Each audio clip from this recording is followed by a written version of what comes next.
औज़ुबिल्लाहि मिनश्शैतानिर्रजीम बिस्मिल्लाहिर्रहमानिर्रहीम। बहुत शुक्रिया तमाम पाकिस्तानी कौम का जिसने 2022 में भी सारिम बर्नी ट्रस्ट का साथ दिया, कुर्बानी में हिस्सा लिया।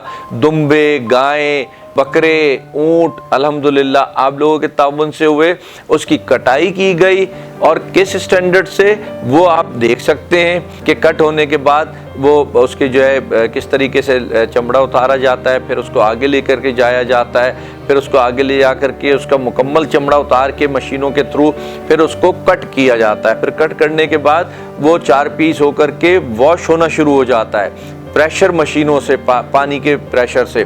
फिर वो वॉश होने के बाद जो अहम चीज़ है, अब भी अगर उसमें कोई जरासीम रह गया, कोई बाल चिपका रह गया, कोई ऐसी गंदी चीज़ रह गई है, तो उसके लिए वेट मशीन से जो है उसको पूरा वेट किया जाता है। वैक्यूम सिस्टम है पूरा, वो पूरा क्लीन कर देता है गोश्त बिल्कुल। फिर क्लीन होने के बाद वो फ्रीजर्स और चिलर्स में चला जाता है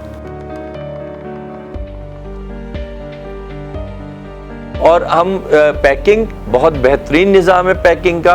ट्रांसपेरेंट जो है प्लास्टिक के बैग्स उसके अंदर पैकिंग की गई है, उसको बाकायदा सील किया गया हर किस्म की जरासीम से बचाने के लिए।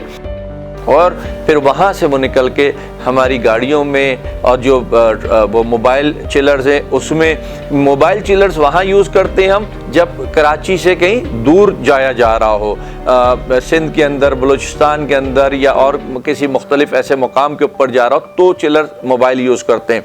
अदरवाइज़ कराची में हमारी गाड़ियाँ ही काफ़ी होती हैं, क्योंकि वो जो गोश्त है उसको चिलर के थ्रू इतना बहत्तर बना दिया जाता है कि 6-8 घंटे तो आराम से गुजर जाते हैं उसके अंदर, कि अगर आपने ऐसे ही गोश्त रखा हुआ है तो वो ख़राब कम अज़ कम नहीं होगा, वो उसके घर पहुंच के भी ख़राब नहीं होगा। और फिर उसको मुख्तलिफ़ इलाकों में तकसीम किया जाता है। फिर इसी तरीके से चिलर निकल जाते हैं, वो मुख्तलिफ़ सूबों के अंदर, मुख्तलिफ़ शहरों के अंदर जा कर के अपने बांटना शुरू कर देते हैं।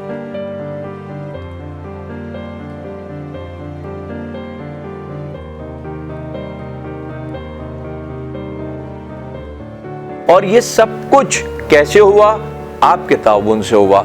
एक बेहतरीन काम हुआ, मुझे खुशी है। अक्सर मैं देखता था, अल्लाह का शुक्र है हमारे पास भी हुआ होगा, मैं ऐसे बिलावजह झूठ नहीं बोलता, गोश्त के कुछ हिस्से या चीज़ें ख़राब होती होंगी, पहले होती हैं, होंगी नहीं कहते हैं, लेकिन मैंने देखा है इदारों का बहुत बुरा हाल होता है। जो भी ये इज्तिमाई कुर्बानी करते हैं बहुत बुरा हाल होता है। टनों के हिसाब से गोश्त फिकता है, इवन अगर वो बढ़ भी जाता है तो वहाँ जाके फिक जाता है, क्योंकि वो पहुँचने तक के ख़राब हो जाता है। लेकिन जो तरीका हमने अपनाया, अल्लाह का शुक्र है, करम है, एहसान है। अब कोई उसकी लापरवाही करके घर में ख़राब कर दे तो वो उसकी मर्ज़ी, लेकिन उसके हाथ तक पहुँचने तक वो महफूज पहुँच रहा है। और उसके पास भी कई घंटे हैं कि अगर वो फ्रीज़ नहीं भी करता तो वो महफूज रहेगा। और अगर उसको फ्रीज़र में डाल देता है तो हमने उसकी 1 साल की एक्सपायरी भी दी हुई है कि 1 साल तक वो फ्रीज़र में रख के उसको यूज़ कर सकता है। तो ये एक बेहतरीन तरीक़ेकार था जो सारिम बर्नी ट्रस्ट ने 2022 से शुरू किया है।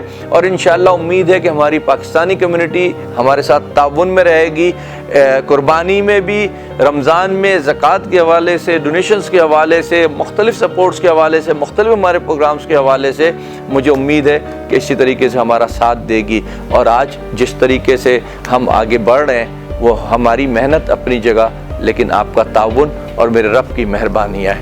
बहुत शुक्रिया आप सबका।